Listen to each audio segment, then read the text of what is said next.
So students, earlier we discussed in previous videos how to find out the n factor, that is valence factors, and we also did questions related with valence factor. Now you need to understand what is titration. Titration can be of different type. It can be simple titration, it can be iodometry, it can be back titration, or it can be iodometry. And the most important titration is our double titration. That also you can go for my another video. In that I will explain what is double titration, what is the use of double titration. So today we will discuss about titration, students. What is titration and what is the difference between these type of titrations. So students, what is titration?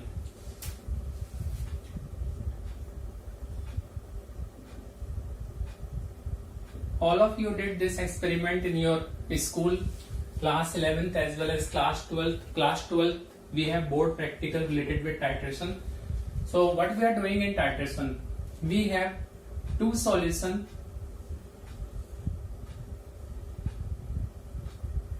Out of these two solution, one is unknown solution, other is known solution. What we mean by unknown and known solution? Unknown solution, if we don't know its concentration. Suppose we have HCl here and here we have NaOH. If we know the concentration of NaOH, suppose it is 1 molar, then it is known solution.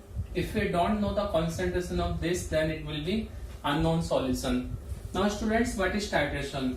In titration, what we are doing, we are taking these type of flask which are called titration flask.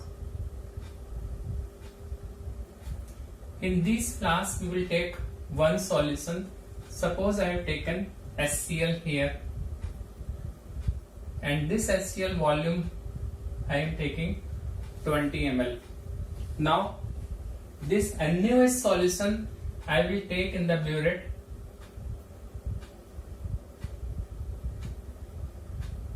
This type of tube is called burette. This is burette, and this flask is titration flask. Now in burette we can take this NaOH.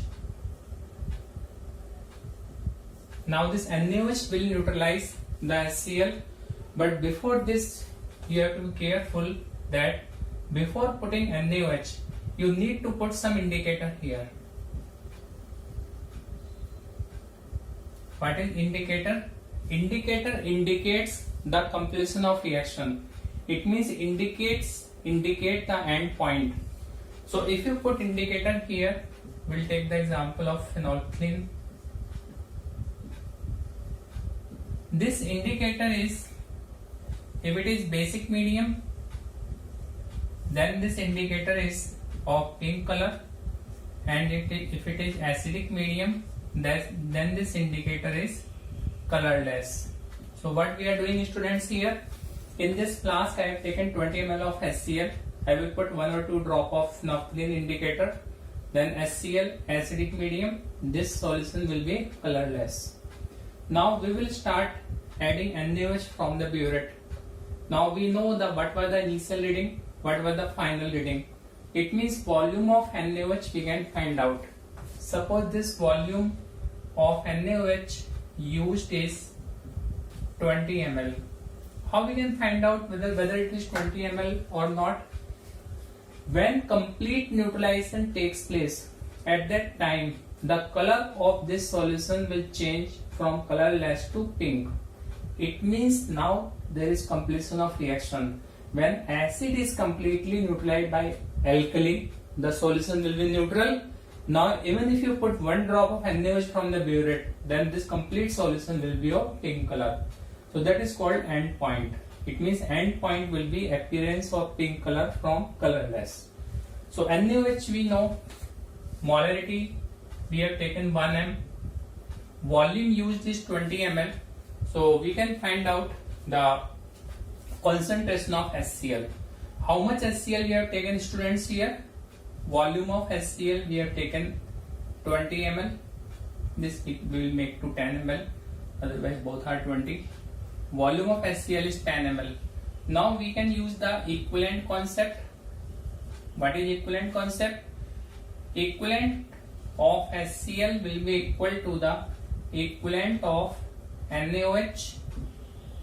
Equivalence can be calculated by molarity into valence factor into volume. Similarly here it will be M2 into N2 into V2. This molarity we need to find out. N factor for HCl is 1. Volume we have taken 10 ml. Molarity of this NaOH is 1. N factor of NaOH is 1 and volume used is 20. So from here if you calculate, you will find out the M1 is equal to 2. It means molarity of this unknown HCl solution is 2. So this is called simple titration. This titration is very simple and therefore it is also called simple titration. Now students, what is iodimetry and how it differ from this titration? In iodimetry, what we are doing here,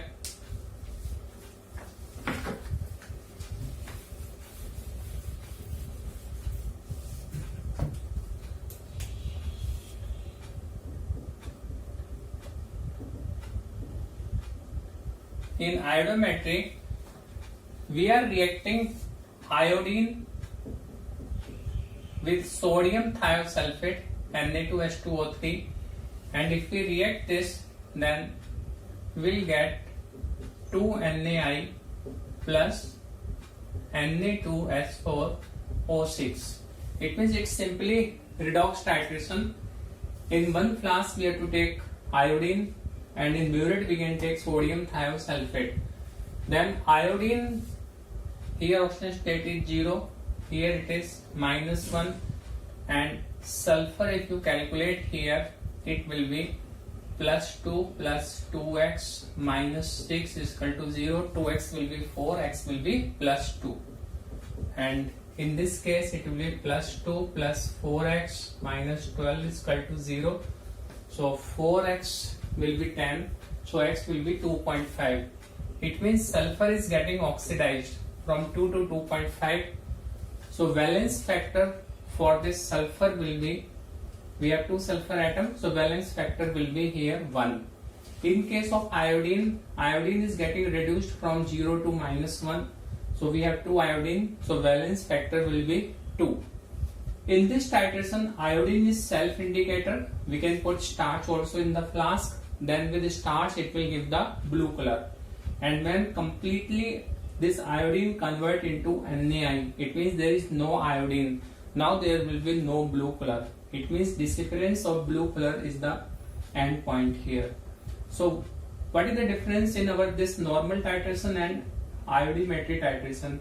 In iodimetry titration, we are going to estimate the iodine present in the sample. Therefore, it is called iodimetry titration. Otherwise, it is very simple to normal titration. Now students, what is back titration? I hope this part is clear to all of you. Simple titration, iodimetry. Now we will discuss back titration.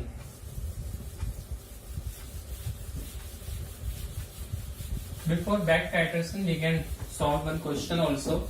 I have written some questions for you. This question is our normal titration. We are reacting KMnO4 solution with ferrous sulfate solution.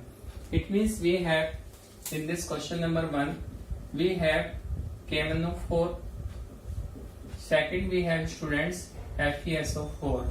As usual, we can write M1, N1, V1. This we can write M2, N2, V2. N1 and N2 are valence factor, N factor. So 0.1 m KMnO4 solution. This 0.1 m KMnO4 solution completely react with 0.05 m FeSO4. This molarity is 0.05 students under acidic condition. Now students, if they are saying acidic condition, then all of you know that in acidic condition MnO4 negative, if it is acidic condition, then MnO4 negative always changes into Mn plus 2. So valence factor or N factor here it is 5, because here it is plus 7, you know. So N factor will be 5. Now what we want to calculate here, 0.1 KMnO4 solution completely react with 0.05 FeSO4 solution under acidic condition.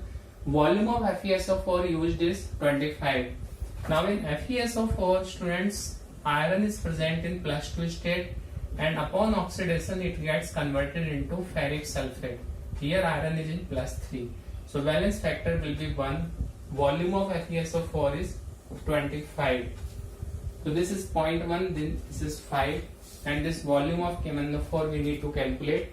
This we have 0.05, this we have 1, this we have 25. From here if you calculate, then it will be 2.5 ml. So it means normal titration, redox titration can be used to find out the volume of unknown solution. It can be used to find out the concentration of unknown solution. I hope this part is clear to all of you. Now we will discuss back titration.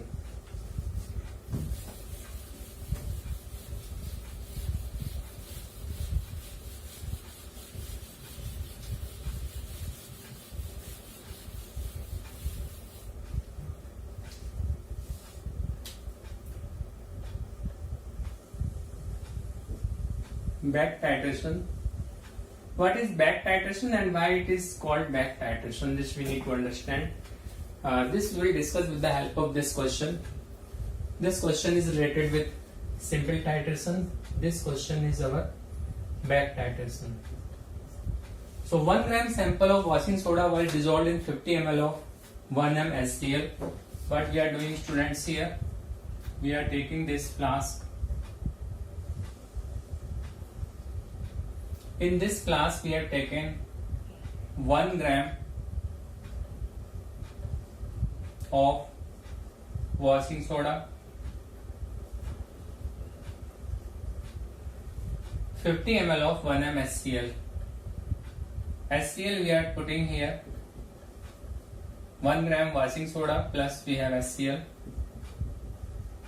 HCl normality is given, molarity is given 1, volume is 50. Now what will happen here? This washing soda will get neutralized by this HCl. Now this HCl which we are putting here, this HCl is in excess. Now whatever HCl is left, that we can find out by titrating this solution with some alkali. Suppose we are using here alkali. This is our burette, as in previous case we have discussed. Here we have barium hydroxide alkali. Again I am going to repeat it. In this flask we have taken washing soda. Washing soda is, all of you know, washing soda is sodium carbonate and it possesses water of crystallization also, say XH2O. So in this flask we have washing soda. Washing soda is alkali. We have HCl here. This HCl will neutralize this alkali. Now some HCl will be left because HCl we have taken in excess. Now residual acid we can find out by titrating with barium hydroxide. Barium hydroxide is alkali, so it will neutralize the residual acid. Now what they are saying, barium hydroxide we are using 21.13 ml. 21.13 ml. Its molarity is 1.018. Okay, and HCl we have taken 1m 50 ml. It is 1m and 50 ml is the volume of HCl. Now we have to find out the degree of hydration of washing soda. What do you mean by degree of hydration, students? It means we have to find out this value of X, that how many mole of water are present in this washing soda. Now how we can find out it? Milliequivalent of HCl taken, it will be molarity into n factor into volume. Molarity is 1, n factor is 1, volume is 50. It means we have taken 50 milliequivalent of HCl. Now out of this 50 milliequivalent, some HCl is used to neutralize this washing soda and some HCl is left. The residual HCl we have titrated with barium hydroxide. So milliequivalent of barium hydroxide used will be molarity is 1.018, and here n factor is 2. Students, you know how to find out the n factor, otherwise you can refer to my previous video. I have explained how to find out the n factor of acid, base, alkali, salt, oxidizing agent, reducing agent, etc. So milliequivalent of barium hydroxide will be its molarity into its n factor into, students, its volume 21.13. If you multiplied all this, then as I remember, it will be 43.02. So if 43.02 milliequivalent of barium hydroxide alkali is used, it means milliequivalent of HCl left is also 43.02. It means HCl left in flask is also 43.02 milliequivalent. Now HCl used with washing soda, it will be 50 minus 43.02. If you subtract it, you will get 6.98. It means we have taken 50 milliequivalent of HCl. Out of 50 milliequivalent, 43.02 milliequivalent was left after neutralization. So how much HCl is used to neutralize the washing soda? It will be 6.98 milliequivalent. Now students, according to milliequivalent concept, milliequivalent of HCl will be equal to milliequivalent of washing soda. Now it is 6.98 is equal to milliequivalent. How we can find out? First thing is molarity into normality into volume. Second is normality into volume, all of you know. Third is W upon E into 1000. We can use any formula to find out the equivalent. So here milliequivalent of HCl I have written 6.98, and in this case I need to find out the weight of sodium carbonate. Therefore I will put this formula. So it will be W upon sodium carbonate molecular weight is 106 and factor is 2. So equivalent weight will be 106 divided by 2. So this E we have to put 53 here into 1000. Okay, I hope this part is clear to all of you. If you calculate it, then you will get weight. Which weight? Weight of sodium carbonate in washing soda. It will come 0.37 grams, students. Now it means we have taken this 1 gram of the sample, 1 gram sample of washing soda we have taken. In this 1 gram sample of washing soda, we have what we have in this 1 gram sample. We have sodium carbonate, we have water. So sodium carbonate we calculated 0.37 gram. So this sodium carbonate is 0.37 gram, students. Then it means remaining is water. So how much water is present? You can subtract. Weight of water will be 1 minus 0.37 because we have taken 1 gram sample. So it will be 0.63 gram.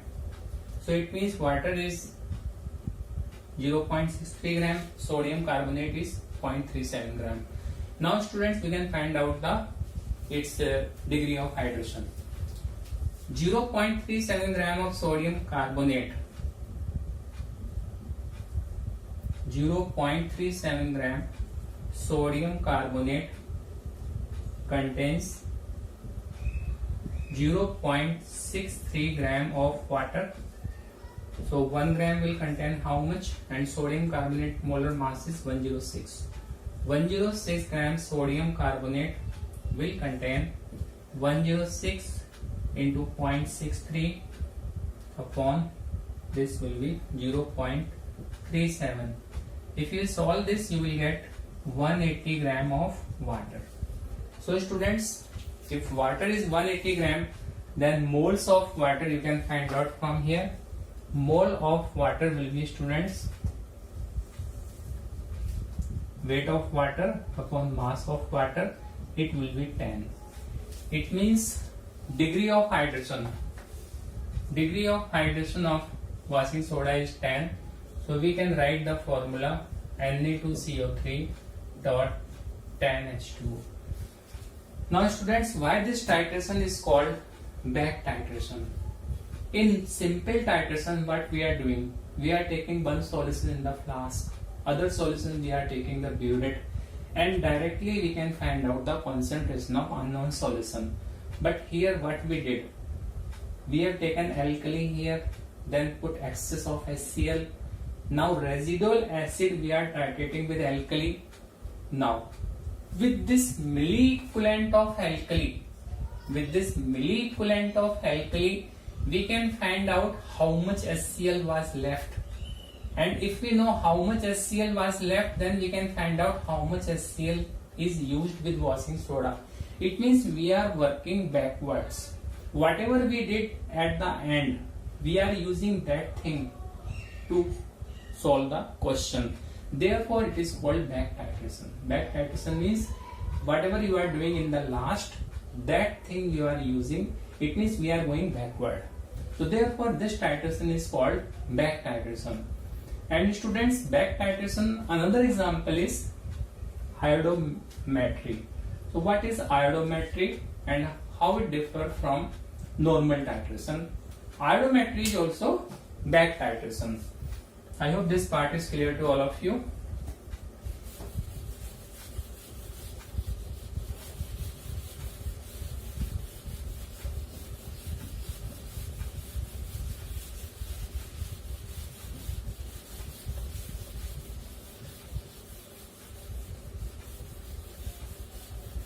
Students, earlier we discussed that what is iodometry. In iodometry, what we are doing, we are taking iodine plus 2Na2H2O3. It gives us 2NaI plus Na2S4O6. Okay, this we already discussed in iodometry. Now we are discussing this iodometry. So how it differ? Iodometry is, we can say, what is iodometry? It is indirect way of doing iodimetry.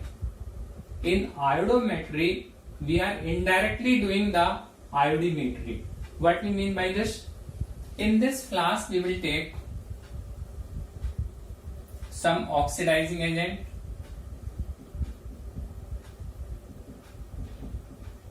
Here we will take some oxidizing agent and plus potassium iodide. What we are taking in this flask, students? We are taking oxidizing agent plus potassium iodide. Now what happens here? This oxidizing agent will convert this I negative into I2. Iodide ion will get converted into I2 upon oxidation.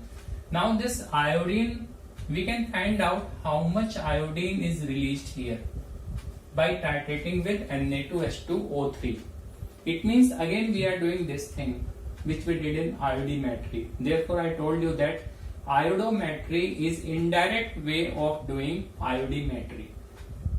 In this titration we are directly putting sodium thiosulfate in iodine, but here we are not directly putting.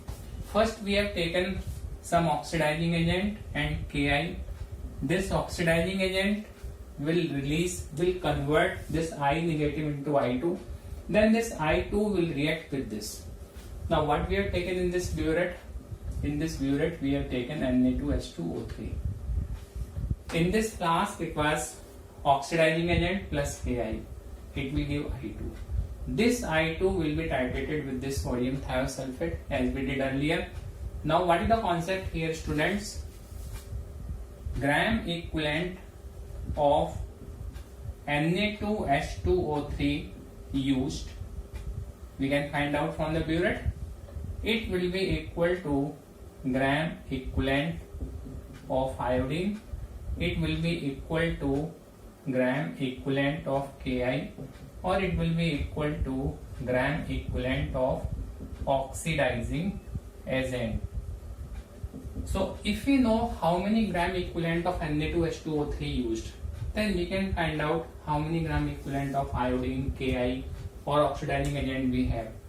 And if we know the gram equivalent of oxidizing agent, then with this formula we can find out the weight of oxidizing agent. So this is also called iodometry or type of back titration. We will try to understand this question. This question is related with our back titration. A mixture of pure potassium dichromate and pure KMnO4. We are taking answer 3. K2Cr2O7 plus KMnO4. We are taking weighing 0.561 gram. This weight is 0.561 gram. It was stated with excess of Ki. As I told you here, this Ki is in excess. This mixture we are reacting with Ki. Stated with excess of Ki. Here I told you oxidizing agent. Both of these are oxidizing agent.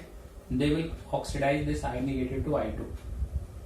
Excess of Ki in acidic medium. It means in this titration medium is acidic. Iodine liberated required 100 ml of 0.15 m of sodium thiosulfate for neutralization. We will get the iodine, and this iodine will be neutralized by Na2H2O3. Now from this value we can find out the gram equivalent of sodium thiosulfate.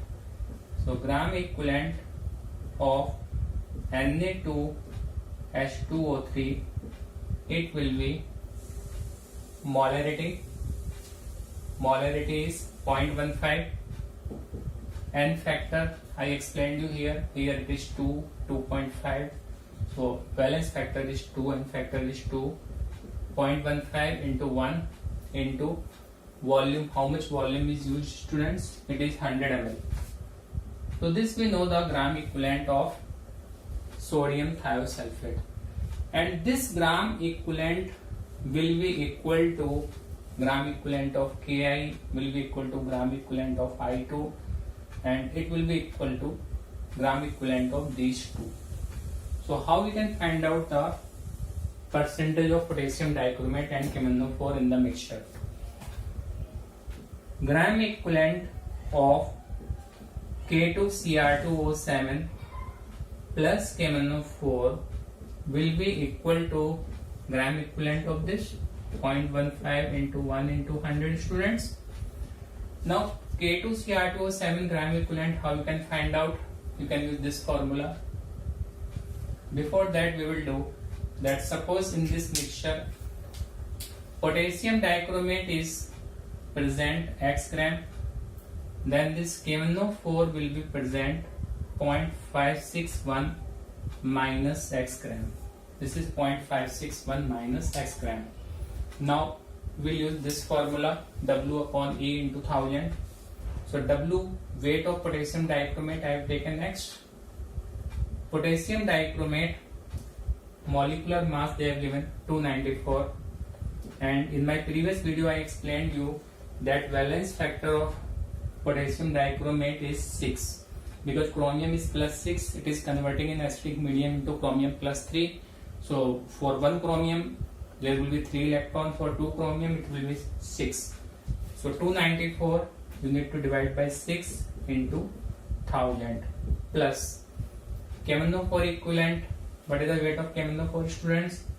0.561 minus x upon KMnO4 molecular weight is 158, and in acidic medium earlier also we discussed it will change into Mn plus 2.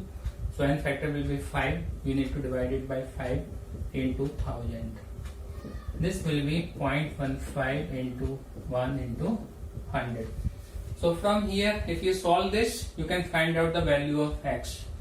X means you can find out the weight of potassium dichromate. If you know the weight of potassium dichromate, you can subtract that from 0.561, you can find out the weight of KMnO4, and from these two weights you can find out their percentage in the mixture. I hope this part is clear to all of you, and now you know what is simple titration, what is iodinometry, what is back titration, and what is iodometry. So these are very useful titration. We are using these titration to find out the percentage composition of mixture, to find out the degree of hydration, etc. I hope you like my video. If you like it, please share and subscribe. Thanks.